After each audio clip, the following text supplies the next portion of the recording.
Welcome to the Archetypal Mosaic. This is Mikhail Tank. Today we have David Burns, MD. Welcome, David. Thank you. Great to be on the show again. It's an honor. Thank you. David Burns, you can find his podcast, the Feeling Good Podcast, on iTunes, his website, feelinggood.com, and his book, Feeling Good, The New Mood Therapy, which is the #1 book in the subject of anti-anxiety. And anti-depression, actually. And anti-depression. Yeah. Let's begin, but with your background. You came from a family that's religious. Your father was a religious man. Yes, in fact, the day I was born, which was a Sunday, he said it was the only day he couldn't preach a sermon. He was so excited. And so he called me D.D. Burns because he was Lyle Charles Burns, D.D., Doctor of Divinity, a Lutheran minister. So he thought one day I would be D.D. Burns, D.D. And when I was little, it was just assumed that I was going to be a minister when I grew up. But eventually things changed. They went in pretty different direction into psychiatry. But it's interesting, kind of now in my elderly and semi-demented years, I'm coming back to spiritual concepts a lot, because what we do in treating especially people with depression and anxiety, when the therapy is working in its deepest and more powerful way, you're generally working on a spiritual level as well as a psychological level. That's very important. And for people who don't believe in spirituality but believe in science, how can you work with them? Well, I'm all for people who work with science. I started out doing brain research before I developed my private practice and doing cognitive therapy for depression. But I've done published a lot of scientific articles on the brain, as well as on how psychotherapy works. But I'm all for science, and I'm not religious. I'm not a promoter of religion, but when a person suddenly gets transformed in a psychotherapy session, their symptoms suddenly and instantly disappear, and they have a kind of aha moment. It's like being born again, and then they can generally understand their own religious heritage, whether it's Buddhist, Christian, Jewish, whatever it happens to be.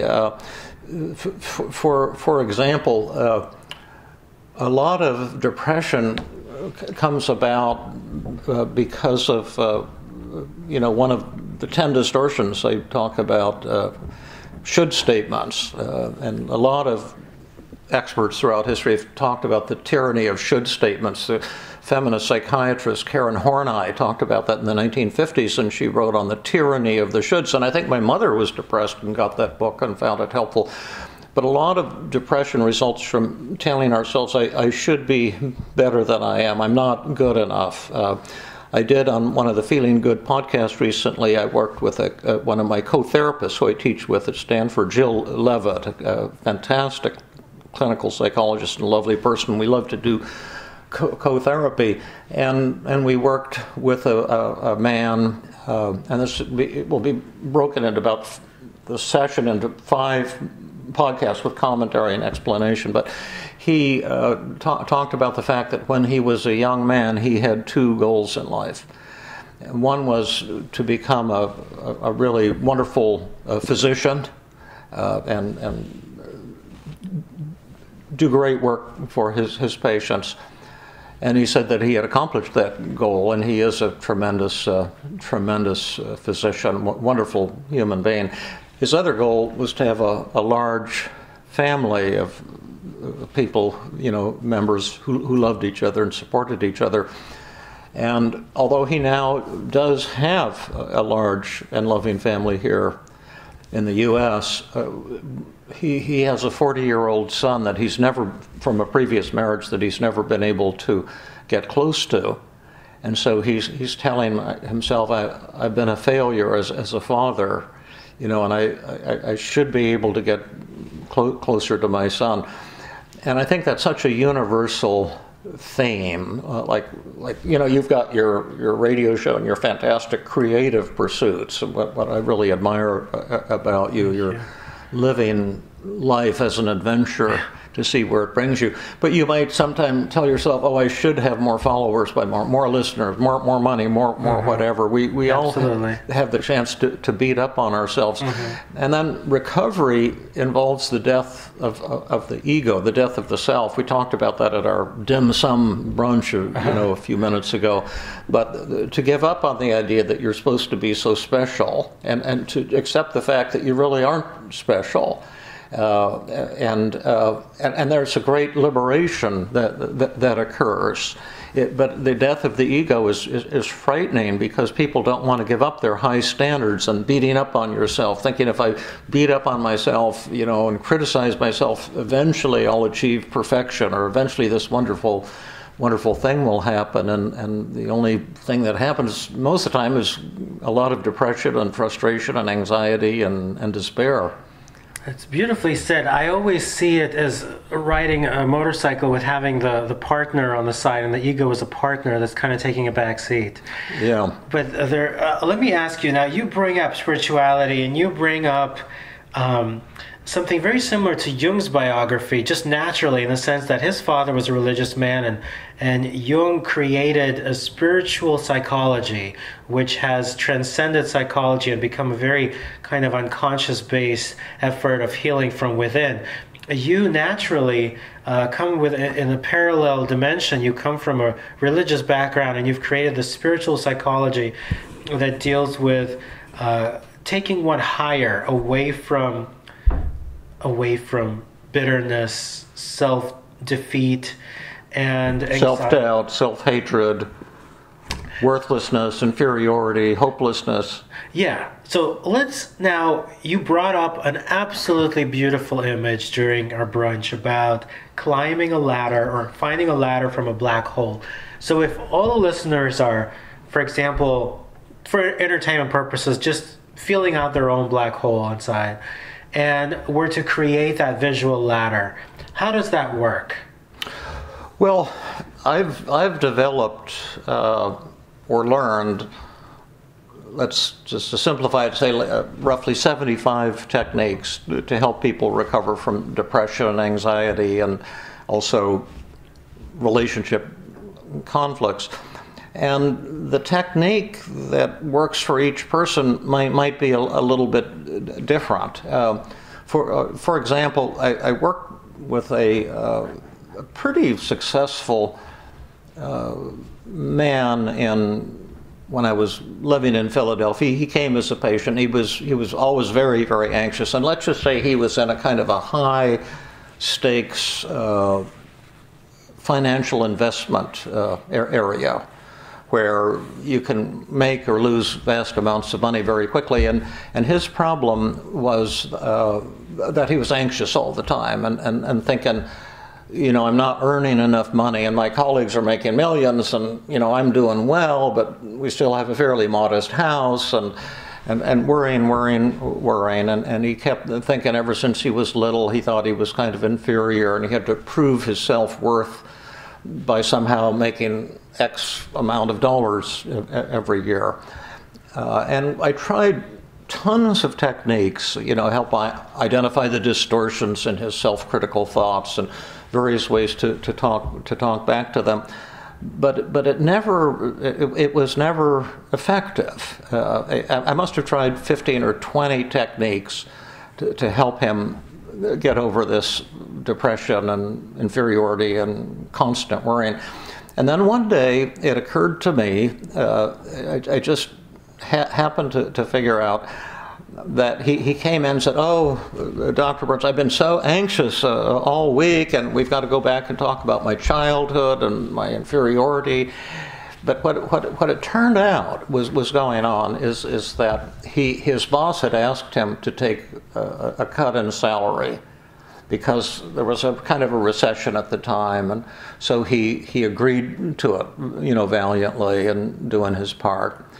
And then when he started talking to some other guys that he worked with in the firm over the next week or two, he learned that they had chosen not to take the cut in salary, and that he was the only one who was, taking a cut in salary to help the boss. Now, most of us would get angry about that, but he was this exceptionally nice fellow.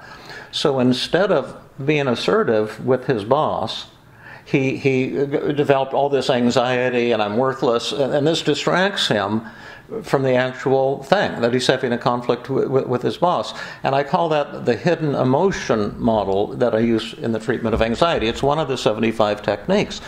And I pushed him really hard to have a conversation with his boss, which he didn't want to do. He was so conflict phobic, thinking he has to be nice all the time.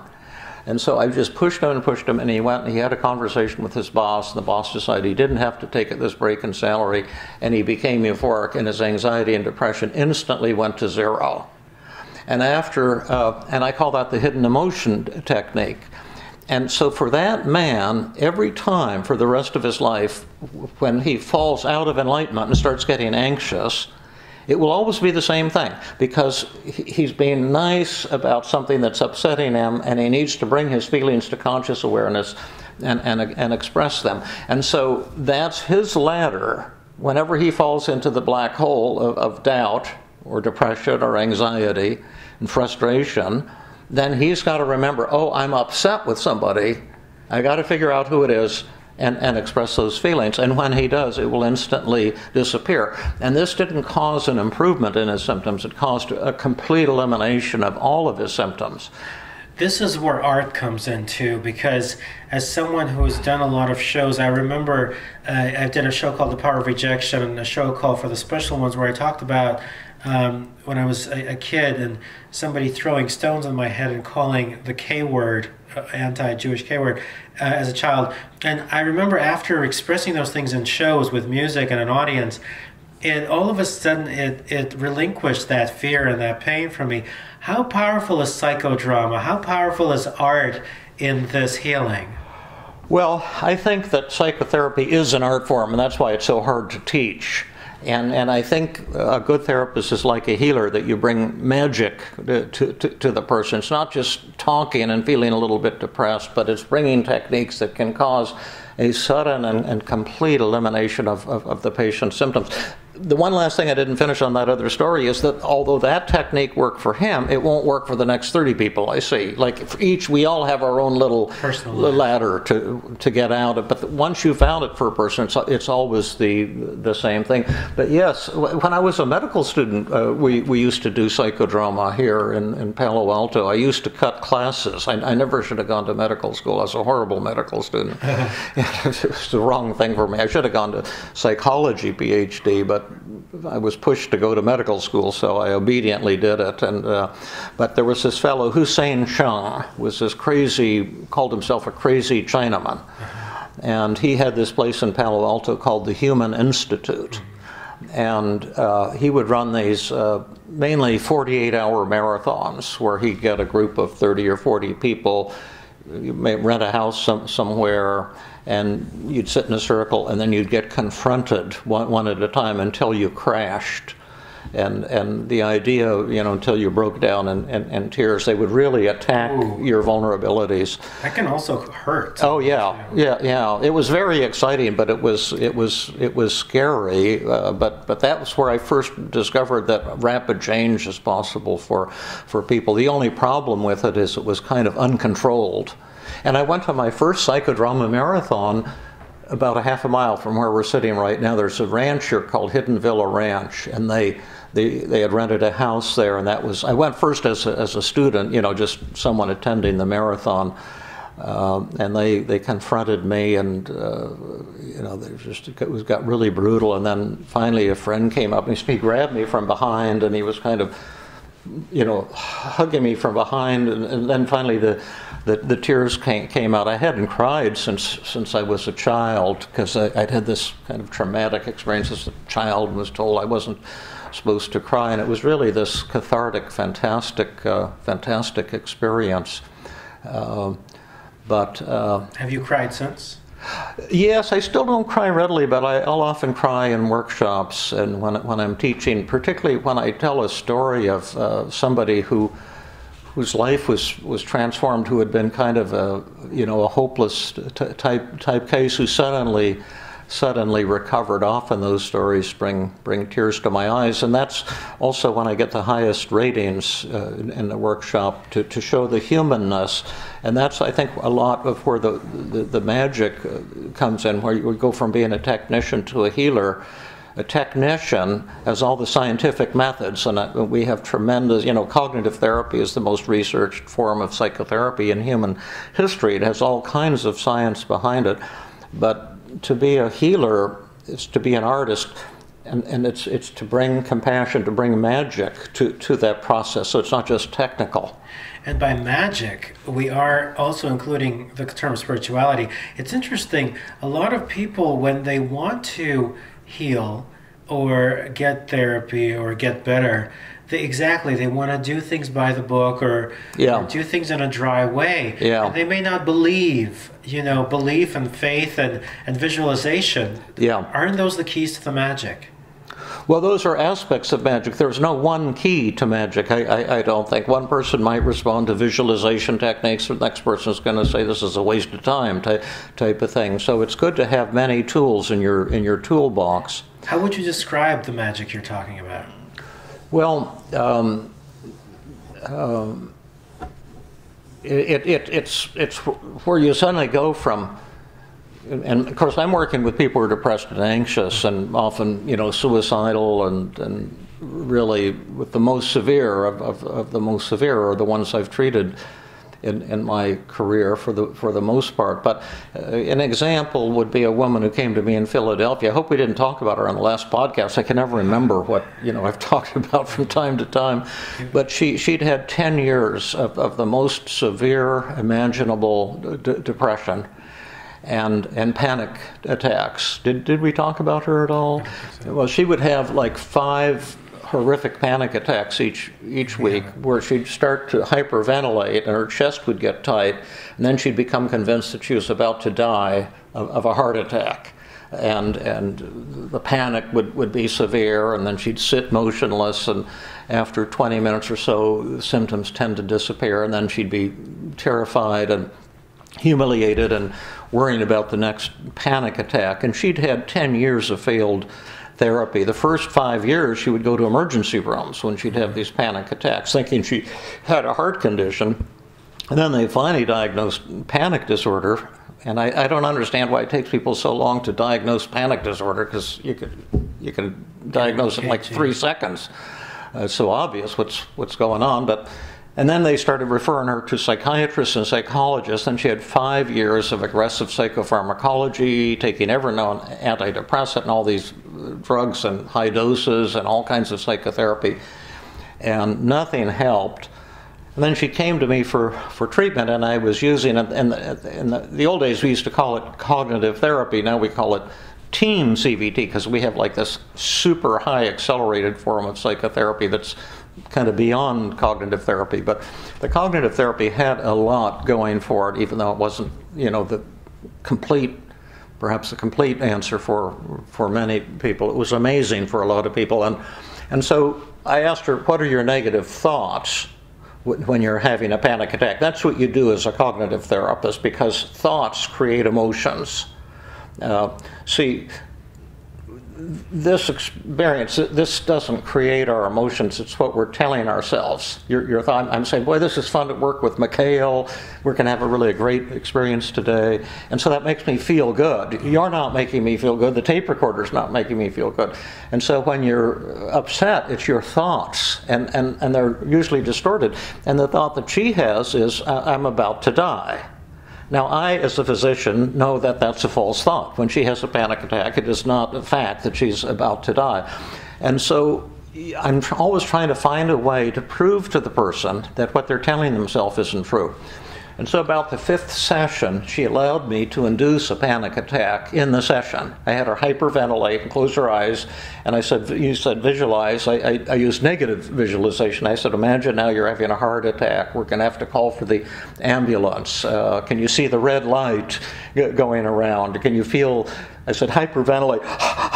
I said, can you feel your chest getting tight? You can feel your skin tingling. And then she said, oh, Dr. Burns, I'm having a full-blown panic attack. Please, I'm about to die. I can't go on. And to make a long story short, I said to her, if you were about to die right now of a panic attack, what's one thing you could not do? And she was just said, I don't know what you're talking about. Please, I can't carry on. Please, Dr. Burns, I've changed my mind. I can't take it. I'm about to die.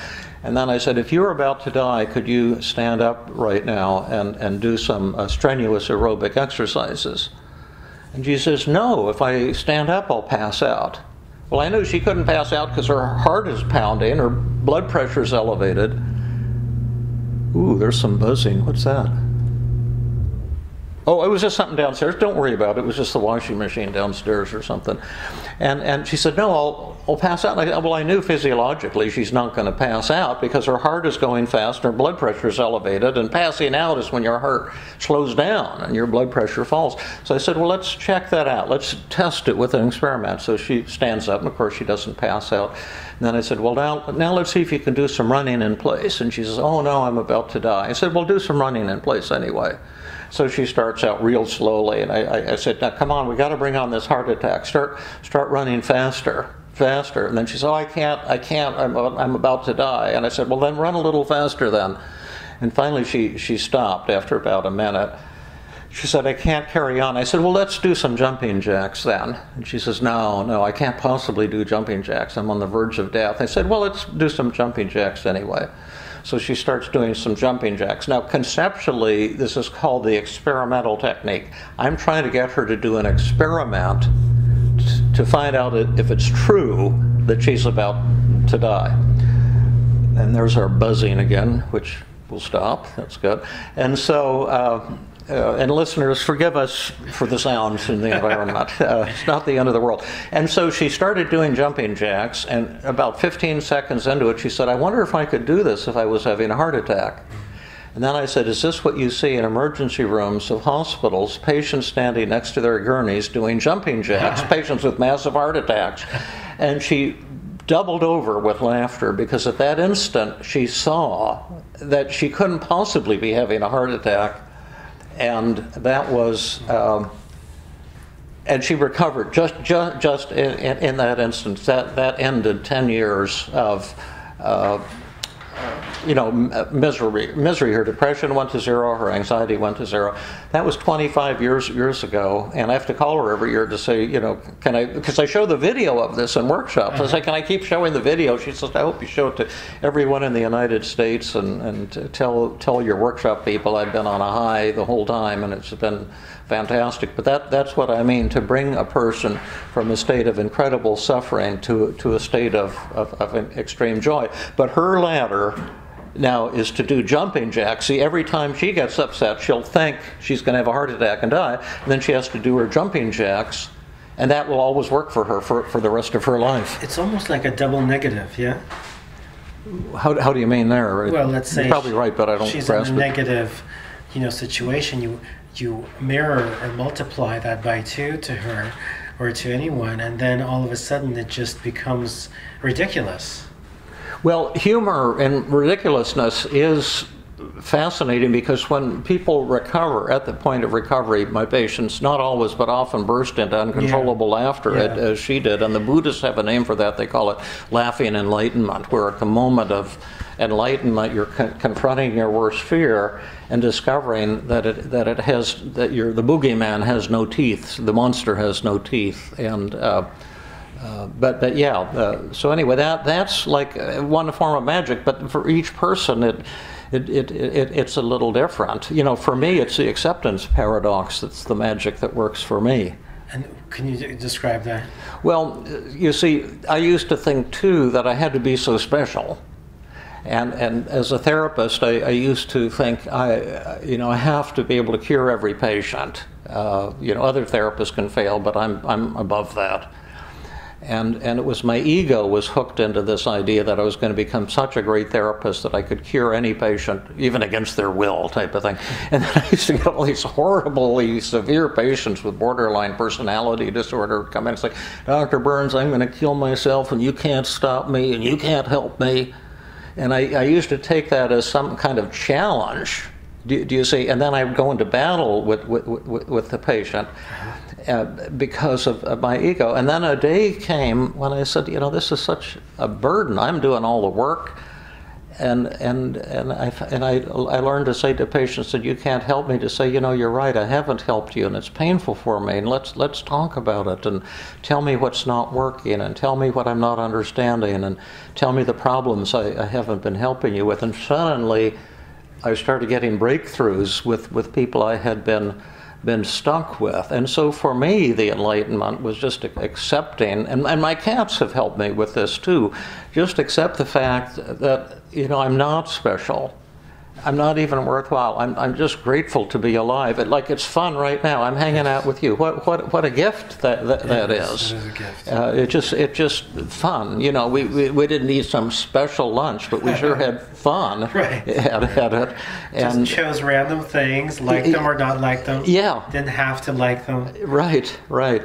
And so for me, a lot of when I suffer, it's because I tell myself I'm failing. I should have taught more effectively last night, or something like that, or I shouldn't have made this mistake, I should have made that mistake. And then for me, it's just the acceptance paradox, just accept, okay, well, I did screw up at that, and I'll often screw up at things, and that's okay. And when you no longer need to be special, life becomes special. But you can say those words, and people don't understand it. It's a powerful statement. When you no longer need to be special, life becomes special. Yeah, and it's a biblical statement. Like when you lose your life, you inherit the world. There's, I don't know if that's not Jewish or Christian, or you can die every day. The death of the ego is a fantastic thing. You brought up some important points. If you happen to, you're being not a therapist, just a regular person, let's say you have people in your life who... Are you a regular? I thought you were an irregular person. Hopefully over here I'm regular. So if you have people in your life who, let's say, have thoughts about hurting themselves, and they maybe use that, either it's real, or sometimes it can be used as manipulation to say, if you don't do this, or if you don't come back, I'm going to hurt myself. In those situations, whether it's real or whether it's manipulated, what can anyone do to protect themselves and that person? Well, that's kind of a complicated question. I can just say a couple things off the top of my head, and answering it for the lay audience is different from answering it for therapists who find themselves in that position, because the strategies could be somewhat different. But one thing is that the biggest mistake that lay people make, and therapists alike, is trying to help someone who's depressed or anxious. And the attempt to help people is the cause of all therapeutic failure. And what people really want and need most of the time is someone who can listen and understand and empathize with their suffering without trying to help them or change them in any way. And when I say those words, people say they think they understand it, and yet most people can't do that. It requires a good bit of training to learn how to really listen effectively. But that's one thing. But the other thing is that if you're interacting with someone who has some suicidal urges, my own opinion is that, and I can't give advice to anyone, but is to ask the person, are you just having suicidal thoughts, or are you having some actual temptations and urges to hurt yourself? And if the person is having actual urges that they're struggling with, then I would say to bring them to an emergency room so they can be evaluated. Don't try to take that problem on by yourself. And if they refuse you, you can just dial 911 and say to the police, I've got someone here who's suicidal and they're refusing to go to an emergency room, and then they'll come and take the person for a safety check. I once had a young woman who was, can I give you a quick vignette on a suicidal patient? I don't know how we're doing on time here. We're doing great. Okay, but I'd been referred this teenage girl who was just fulminantly suicidal and depressed, and she had a severe form of depression called borderline personality disorder. And therapists are typically afraid of this kind of patient because they can be manipulative. They for one day they think you're wonderful, the next day they think you're evil, and they do a lot of acting out in a threatening way that can be very disturbing to the therapist. And so I was working with this young girl, young teenager, young lady, whatever term you want, and she was kind of stuck in her depression, and she wasn't very cooperative. And I said, the thing is I believe I have the tools to help you recover, but you've got to, you come in and you just talk, and support is important, but I have tools to teach you, and you're going to have to be doing psychotherapy homework. If you want to recover, you can't just go to a therapist and talk. You've got to learn the techniques and work at them, write down your negative thoughts, identify the distortions in them, and all these really, really cool techniques. And so she says, I'm not going to do any of your GD homework. And in fact, I'm going to kill myself tonight. And I says, no, you're not going to kill yourself tonight. She says, yes, I am, and you can't stop me. And I said, well, I will stop you. And she says, no, you can't stop me. And she bolted for the door. And so I jumped out of my chair and got between her and the door, and she started screaming and pounding on me. And I could just reach and get the telephone. This was before the 911 thing, and I got it off the hook and dialed An operator came on and said, send the police to this address. I'm fighting with a teenage girl who's trying to commit suicide. And they showed up in 3 minutes, and I explained the situation, and so they took her involuntarily to an emergency room to be evaluated for involuntary hospitalization, and she went out kicking and screaming at the top of her lungs, and I just opened my practice. You're the worst shrink in the world. Don't go to Dr. Burns. This type of horrible stuff. And I went home that night and I said, oh gosh, I'm such a terrible shrink, and this is my fault. Then I got to thinking, but what did you do that was wrong? And I said to myself, you didn't do anything wrong. I felt ashamed and guilty, but logically I said, you probably saved her life. And I knew I'd never hear from her again, and I never did. And then I got a call about 5 years later from the Fred Goodwin, who was the chief of the National Institute of Mental Health in Bethesda, Maryland.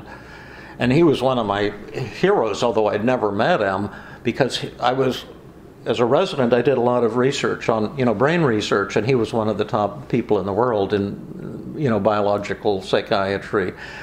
And he says, "Oh, are you Dr. Burns?" I said, "Oh, yes. I'm so thrilled to talk to you, Dr. Goodwin. You've been one of my heroes." And then he said, "Did you ever treat a young woman by the name of blah, blah, blah?" Uh-huh. And I went into a panic mode.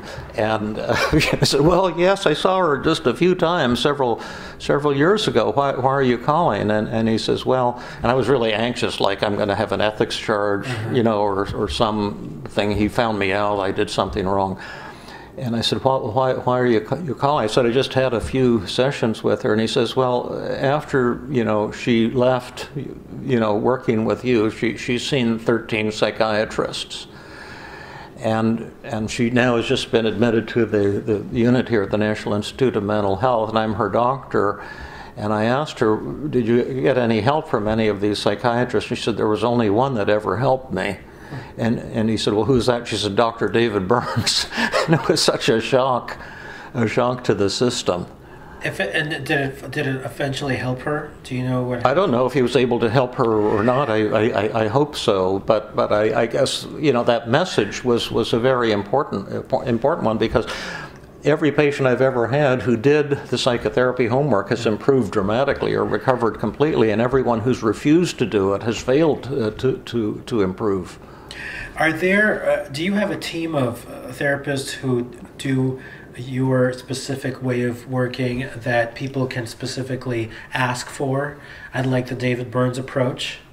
Well, we call it now Team CBT, and it's like like cognitive therapy on steroids. And there's referral resources on my website, feelinggood.com. There's a referrals page that shows therapists, around the country, and to a certain extent around the world now as well, who are learning this new Team CBT. There's also in Mountain View, California, some of my former students have formed a Feeling Good Institute. It's www.feelinggoodinstitute.com, and they do both training, they do intensives for people from out of town, and they do therapy as well. But if there are listeners interested in the approach, just picking up a copy of Feeling Good, the new mood therapy, would be a good move, because the research studies have shown that 65% of people who are given a copy of the book, if they're moderately to severely depressed, will recover in 4 weeks or improve dramatically just by reading the book. So that's a very inexpensive and often effective first step. It's not a panacea, but a lot of millions of people have been helped by reading Feeling Good. There's a lot of things to still talk about as we speak with David Burns about Feeling Good, the podcast, the website, the book. Adrenal glands. How do they affect a person's ability to find calm or to be anxious? How do you replenish an adrenal gland? That's out of my pay grade there. That's just, biological stuff that has no causal effect in depression or anything else. People get all excited about, adrenal gland this or adrenaline that. There's a very loose connection between emotional upset and hyperactivity, the adrenal gland, excess cortisol. But these are not causes of depression. They're just symptoms of depression, and attending to them has no causal effect in recovery other than a placebo effect or something like that. Depression is a total body experience. It affects how you function, your sexual drive, your fatigue, your motivation, and panic and anxiety can be total body experiences too, with a lot of physical symptoms, but they're just like symptoms of your emotional disturbance. What about passive-aggressive disorder? Dealing with that in terms of meeting people in your life who may one moment be passive, then aggressive. How do you deal with that? Well, I have another book called Feeling Good Together, and it's my most recent book, and it's about interpersonal conflict. And the way I work with interpersonal conflict is I don't deal with these abstract terms like passive aggressive or people are always blaming others, and that's a way of blaming others for a conflict in your relationship with them. And one of the techniques in Feeling Good Together is, in Feeling Good is based on distortions in your thoughts. Feeling Good Together is based on ways you communicate that create the very problem that you're complaining about. So, and so in the book, I have the reader write down one thing the other person said to you that was upsetting, and exactly what you said next. And then as you analyze that, you discover that you're causing the very problem you're complaining about. It's not that the other person's passive-aggressive, but you're forcing them to behave like that. And this is another death of the ego and a shock to the system. An example of that was a woman who came to one of my workshops. And the problem she had was with her husband. She was kind of complaining about her husband and saying that he can't deal with negative emotions, and so our marriage is passionless because he can't deal with feelings. And so I said, well, what's one thing he said to you, and what exactly did you say next? And let me see if I can remember it, because it's so classic. Like he had said something about... I've been feeling criticized by you a lot, and this really hurts my feelings, and I find it I've been feeling kind of upset and frustrated. And then she said something very punishing, like, kind of like, cut out that BS, I don't want false peace, I'm so sick and tired of hearing you talk like that. This wasn't exactly what she said, but it was something like that. And then And then again, maybe to make a long story short, what she discovered was that her husband had just tried to express his feelings. She said he's a minister. Ministers can't deal with feelings. That was her complaint. But her husband had just tried to express his feelings, and then she had dumped on him.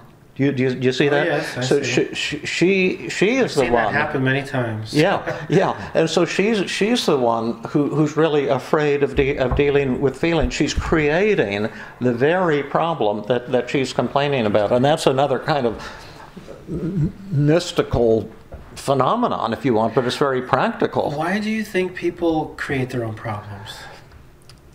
Is it to learn from them? No. One of the biggest issues is blame, that we want to blame others and avoid the death of the ego. You see, one of the ways to solve a conflict with someone is to see the truth in their criticism and to show some warmth and humility. But it's painful to see that, and that's another kind of death of the ego. The death of the ego in recovery from a relationship problem is radically different from the death of the ego to recover from depression or from anxiety. There's actually 3 different forms of the death of the ego. What's the third? Well, the first is depression, and that's where you have to accept the fact that you're not special. Mm-hmm. It's non-acceptance is the cause of nearly all depression.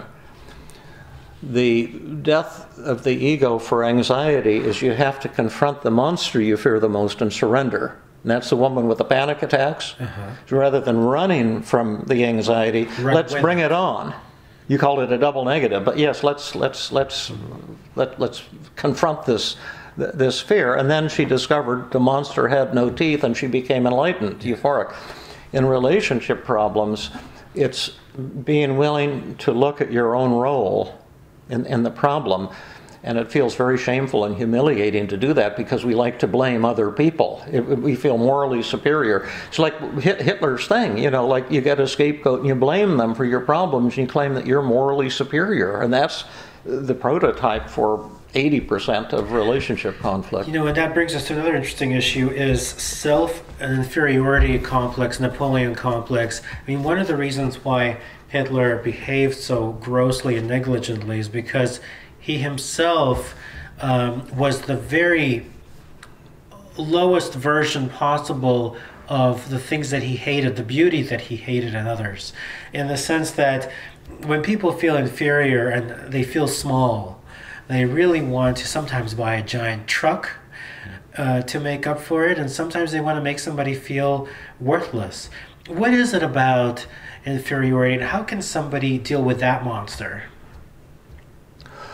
Well, when you talk about inferiority, you're really talking about depression, because that's one of the symptoms of depression, feeling that you're not as good as you should be, feeling that you're worthless, feeling that you're inadequate, feeling that you're defective. And as I say, I've developed 50, 75 techniques for overcoming that, because for every person it will be different. But on some level, acceptance is acceptance of the fact that you are flawed, that you are inferior. Now, I'll show you how it works if you want. There's a technique I've developed called externalization of voices. This may be too sophisticated for the listeners to grasp, but we'll take a shot at it anyway. And I have this thing called the acceptance paradox. And so I have the person write down their negative thoughts on a piece of paper. Do you know what some of yours might be when you're... My negative thoughts? Yeah. Yes, like I won't have enough money to live on. Okay, and then what will happen? Then I'll become homeless, God forbid. Okay, and then give me more negative thoughts. This is great. Okay, another negative thought is... I'm thinking, why that's an anxious thought, by the way, the two. So now let's do a depression thought. Negative thought is, why are my art pieces and the things that I share on my verified social media ignored when people who share things like drinking coffee and eating ice cream get like 300 likes? Yeah, that bothers me. Right, and does that cause inferiority or anxiety or anger? I think it most of the time causes nothing, but once in a great while, it can cause any of these things slightly. Uh-huh. Do you have thoughts that ever make you feel inferior or inadequate or worthless? Because you asked about inferiority, so I'm trying to get an inferior thought. We got an anger thought. That was a should statement. I should get the attention. I remember I used to feel inferiority when I was much younger. When I was about 12 or 13, I was watching the show Doogie Howser, MD, with Neil Patrick Harris. And he was like a very young doctor, and he was very successful. And I was still 12, but I was very down on myself. I was like, I'll never achieve anything. But at this point, I don't really feel that, but I remember feeling those thoughts. Yeah. And I remember feeling inferior, and I was thinking, am I ever going to achieve anything I want to achieve? But thankfully, I am achieving things that I want, except for the monetary aspect. But yes, I felt that way for sure. Yeah. Well, we'd need some negative thoughts, to illustrate. Well, or ones that you've had in the past. And maybe I can come up with some from a patient if you can't grab one. I also remember at that same time, 12, 13, I had an identity crisis. I didn't know what I was or what I wanted to be, and I just felt like I didn't belong here. But that was also at that particular time. A more recent time when I had a difficult time was at the loss of somebody very, very close to me. I completely lost myself, and I couldn't sleep for a month. Oh, I'm so sorry. Yeah. And that was several years ago, and it was exceptionally difficult. And I actually had very strong anxiety and panic attacks at that time. I was able to get through it with your help, just by being on my show, with talking to wonderful people, and through doing art, and through love and talismans, which I strongly believe in the power of certain stones. Oh yeah. So, and also of course creating art is very important. So those things, and now I at this point, hopefully in the future, I feel well. I don't really feel these negatives that much, but I remember having experienced them. Yeah. Well, I can just answer then in a general way that we don't want to overwhelm our listeners with too much information, but when you're talking about inferiority, often we're saying that I need substance X to feel happy and worthwhile. Like substance X might be a great achievement, or it might be love or approval.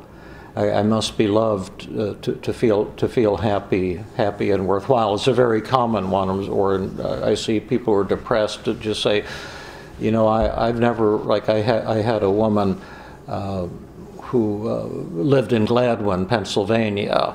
Lived what? In Gladwin, okay. The town. That's the fanciest suburb of Philadelphia. Okay. But there are a few, and there's all mansions there. But there are a few smaller, older houses, and so she and her husband had lived there for years, and they weren't very wealthy, and she used to say, I go into the Superfresh in Gladwin, and I see these women with, they have Ferraris and Maseratis and Rolls Royce and Mercedes and BMWs, and they're dressed beautifully, and they were their husbands are making millions, and they're the beautiful people, and they're in the high school. They were like the cheerleaders and the top of the class and the captain of the football team or whatever. And how could I feel happy? Because I was just a C student, and I was never one of the popular people, and so I'm inferior. I'm inherently inferior, and people who achieve a great deal, they're more worthwhile. And even though it's not to my advantage to think like that, I think that's true in ultimate reality.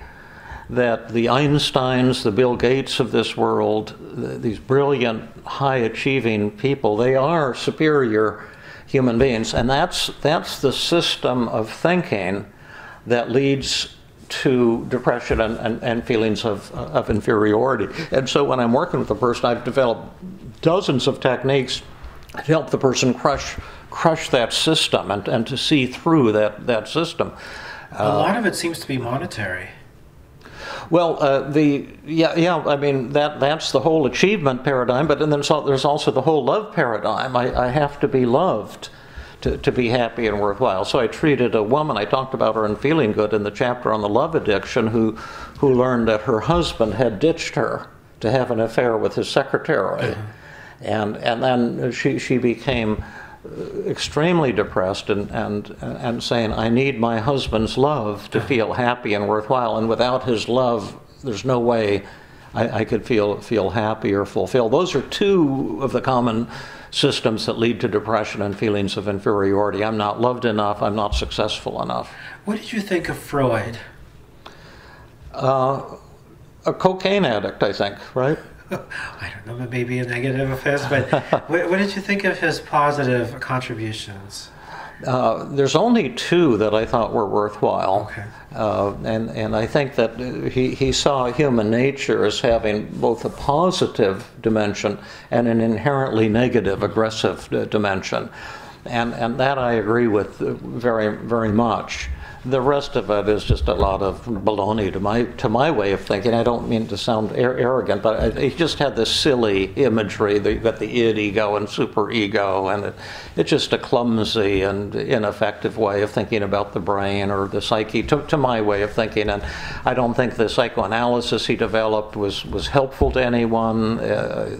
But he has so many followers. People think he's wonderful. At least Jung had exciting things to say. Yeah. But Freud, I'm afraid I'm not much of a fan, although I've learned some things from Freud, and I've inherited some of them into the team CBT that we've developed. You know, all of the teachers had certain good points to make. The three of you are my favorite psychologists. Okay, well... that puts you into... That's a holy trinity. Yes, exactly. As we begin to wrap up... Am I the Father, the Son, or the Holy Spirit? You're the Holy Spirit. I'll put the Father as Freud, Jung as the Son, and then you as the Holy Spirit. As we begin to wrap up this incredible, deep, personal interview with David Burns, just a few more questions. So, dear audience, check out Feeling Good, the new mood therapy, Feeling Good Together, 2 separate books, the Feeling Good podcast on iTunes. And that's free, the Feeling Good podcast, totally free. I guess yours are free too. On iTunes they are, but then on YouTube, I mean, it's free to listen as well. Yeah. And then then there's also feelinggood.com. Yeah. Where you can get a lot of written posts by David. Oh, yeah. Let's just go into EQ, emotional intelligence. So there's IQ, there's EQ. How many Qs are there? And why is emotional intelligence kind of put in the back burner? You know, I read so little. I know Dan Goleman popularized that, who used to work for Psychology Today magazine.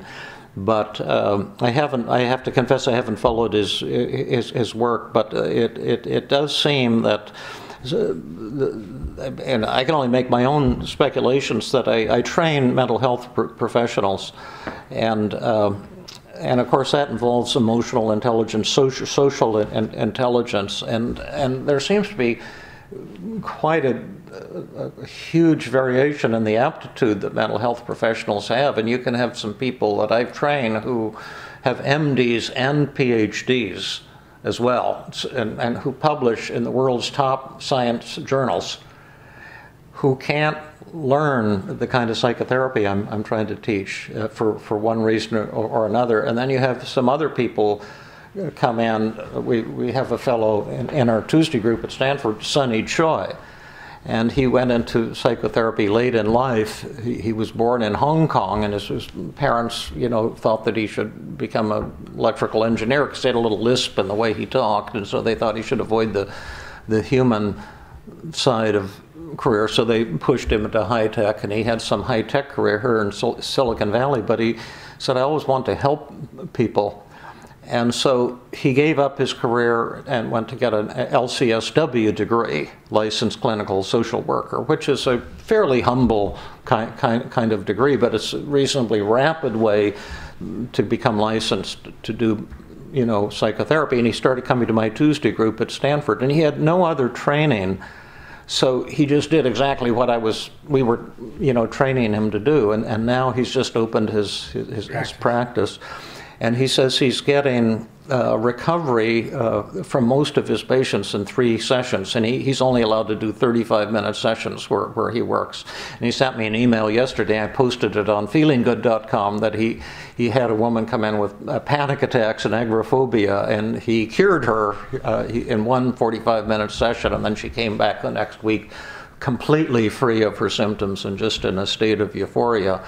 And someone like Sonny, he just brought humility and tried to learn, tried to do it. He seemed to have that knack of connecting with people, and he has that healing touch. And I've had other mental health professionals, Matthew May, Jill Levitt. I think they're some of the finest clinicians in the world, really, because they can cause this rapid recovery in people. They're healers, and that is a form of intelligence, and you can train it and learn it to a certain extent, but I think there's an inherent aptitude as well. Now, pets. How can pets help?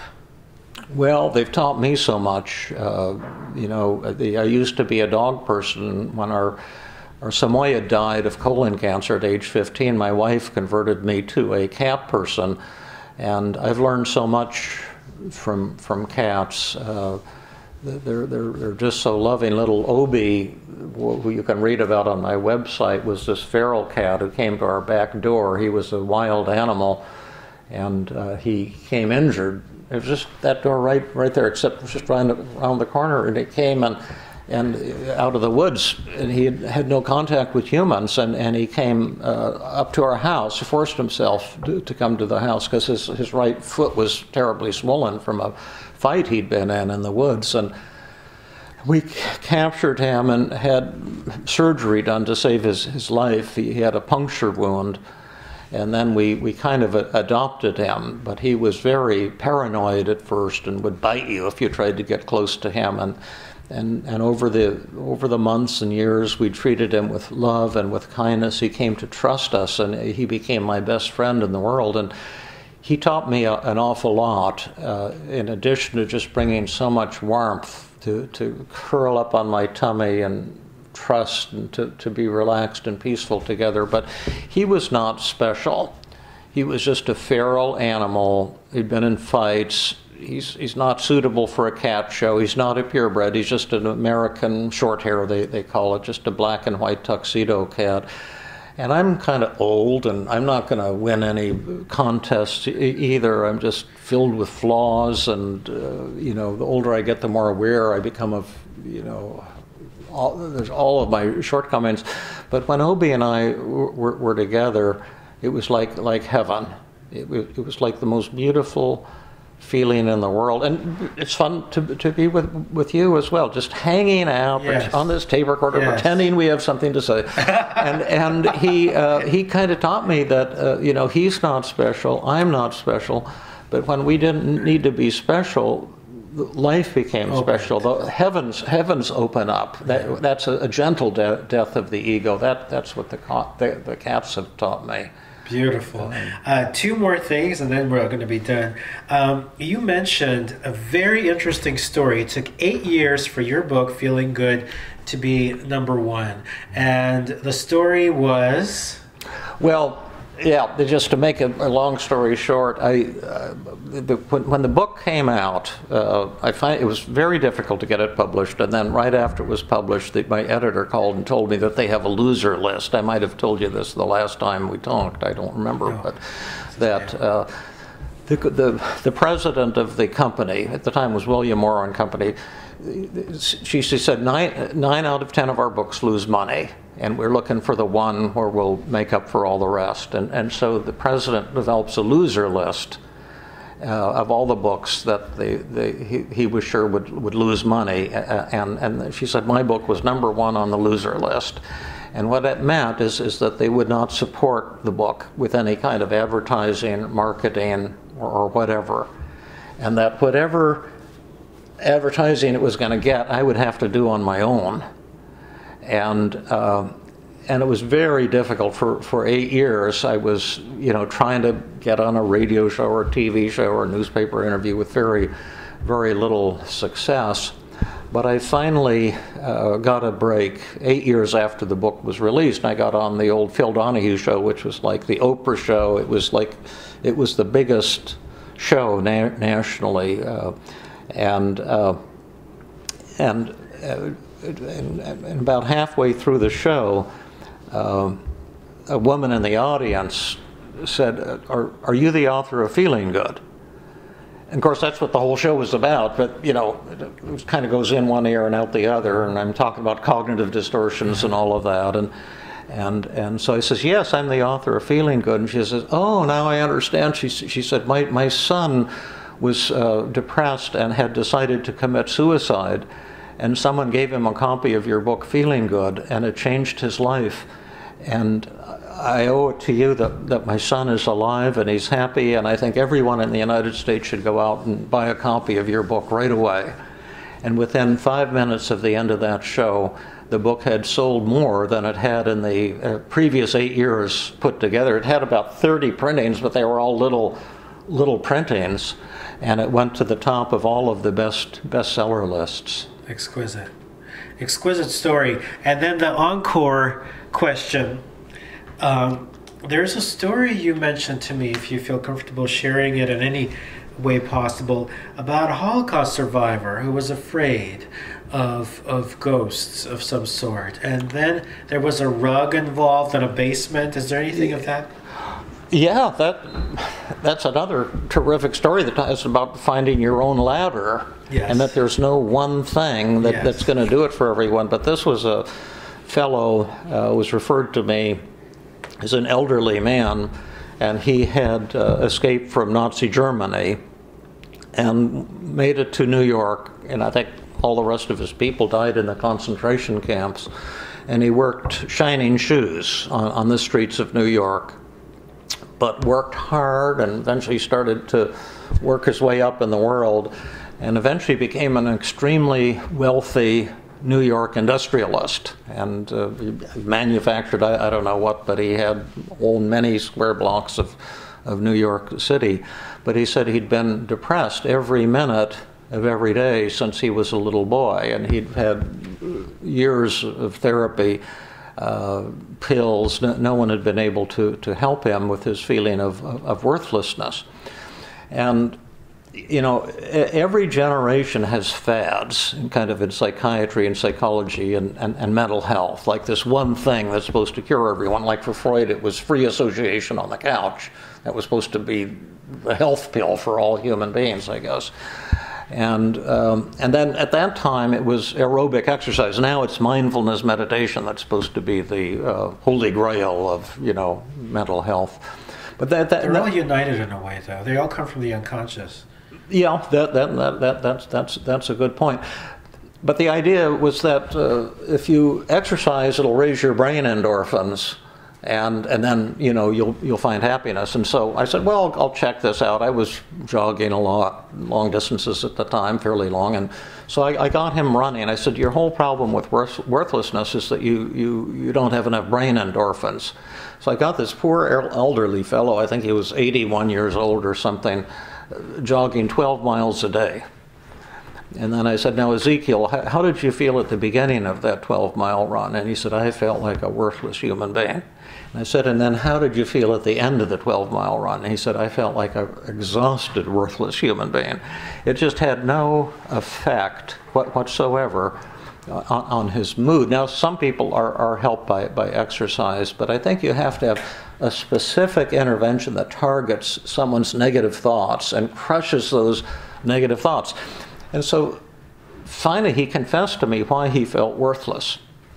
And he said that all of his life, since he'd been a little boy, he had a claustrophobia and a fear of the dark. And he thought this meant he was a weak human being, a weak man. It wasn't manly to feel that way. And he'd been hiding this his whole life. And as he told me, he was just sobbing because he thought it was so so shameful that he had these phobias. Well, now I was able to prescribe a specific technique to crush those problems, and I told him to get up some night at 3 in the morning, 2 or 3 in the morning, pitch black, go down into his basement with all the lights off, and roll himself up in a carpet like this, so he'd be trapped with claustrophobia and he'd be in the dark. And no matter how panicky he got, to stay there until he was cured. And I said he could have a tape recorder going, and every minute he could say what he was afraid of and kind of how anxious he was between 0 and 100, and then he could bring that tape, to the next session.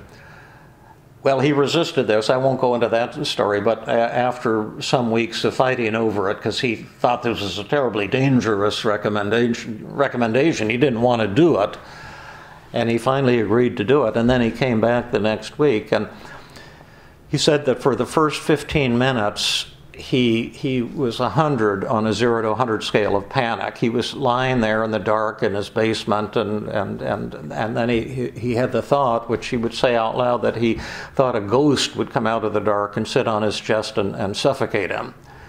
And so he kept waiting for this ghost. And then after 15 minutes, no ghost had appeared, so he kind of blurted out, you could hear this on the tape recorder, "I'm tired of waiting for you. If you're going to do your thing, if you're going to sit on my chest, come and do it. I'm ready." Still no ghost came, and then you hear him burst into uncontrollable laughter, where he realized there isn't any monster, and his fears went to zero, and he was cured after what must have been 75 years of failed treatment. And then that was his ladder, that was his form of enlightenment. And that's why I think you have to have specific techniques, because what worked for him then wouldn't work for you. What's working for you won't work for Sam or Habib or whoever. But the therapist has to have the imagination and the spiritual quality and the empathy to help create that, and you have those.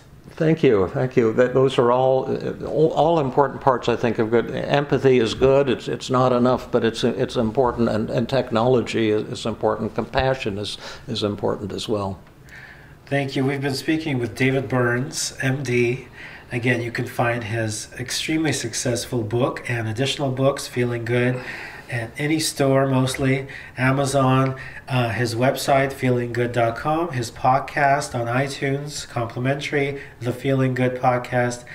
And I hope you enjoy more shows of the Archetypal Mosaic. Thank you so much. It's always fun working with you, and I look forward to edition number 3 at some point. Me too. God bless.